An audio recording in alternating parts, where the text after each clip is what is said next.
Good afternoon, ladies and gentlemen. It's 2:30 Cairo local time. You're watching the news bulletin coming to you from Channel 2. This is Lamia Abdesattar.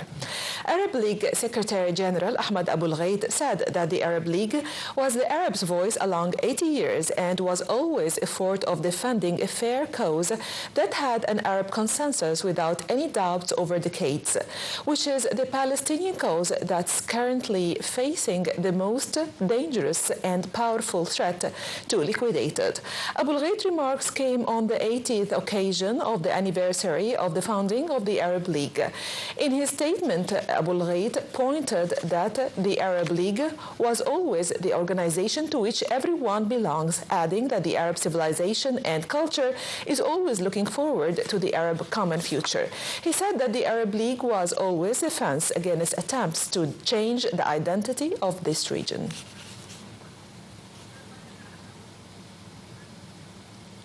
Gaza Health Ministry said on Saturday at least 130 Palestinians were killed and 263 wounded in the past 48 hours of Israel's offensive on Gaza. Israeli occupation forces has resumed bombing and ground operations in the Gaza Strip as it presses the Palestinian fighter group Hamas to free remaining Israeli hostages. 2 Palestinians were killed and others were wounded in Israeli airstrike on northern Meghraqa area and central Gaza Strip. Medical teams this morning recovered 9 bodies, among them 5 children, and the Israeli occupation aggression killed over 49,700 Palestinians, most of them children and women, and over 113,000 wounded, in addition to others under the rubble.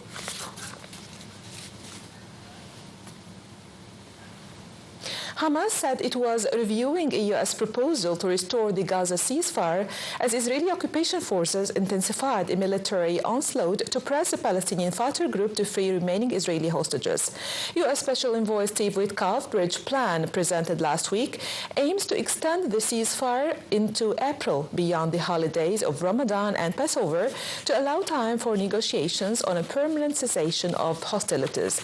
3 days after Israel effectively abandoned the 2-month-old truce, Israeli Defense Minister Israel Katz said they were intensifying these air, land, and sea strikes and would move civilians to the southern part of Gaza. Katz said Israel would continue its campaign until Hamas released more hostages and was totally defeated.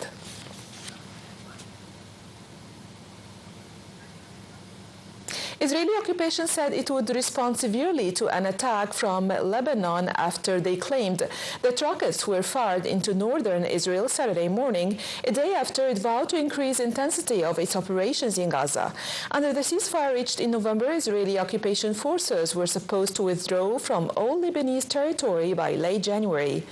In a statement, Lebanon's Prime Minister Nawaf Salam asked the Lebanese military to take all necessary measures in the south, but said the country did not want to return to war.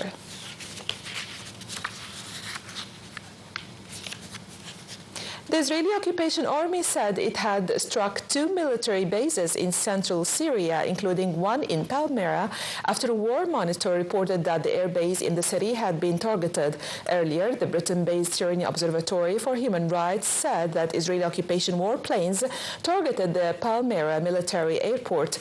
Israeli Prime Minister Benjamin Netanyahu has demanded the demilitarization of southern Syria and said his country will not tolerate the presence of forces from the new authorities south of the capital, Damascus.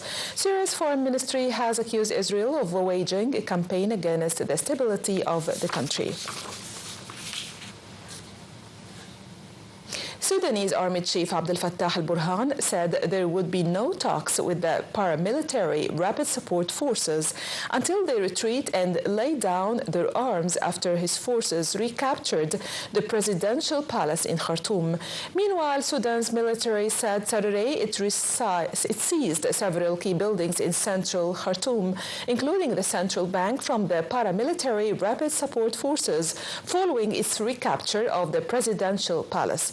The The army and allied armed groups retook the presidential palace and some buildings, including the central bank, from the Rapid Support Forces, which retaliated with a drone strike that killed 3 journalists and several army personnel. Since April 2023, the military led by Army Chief Abdel Fattah al-Burhan has fought the RSF, headed by Burhan's former deputy commander Mohammed Hamdan Dagalo. The war has killed tens of thousands, uprooted more than 12 million people, and created the world's largest hunger and displacement crises.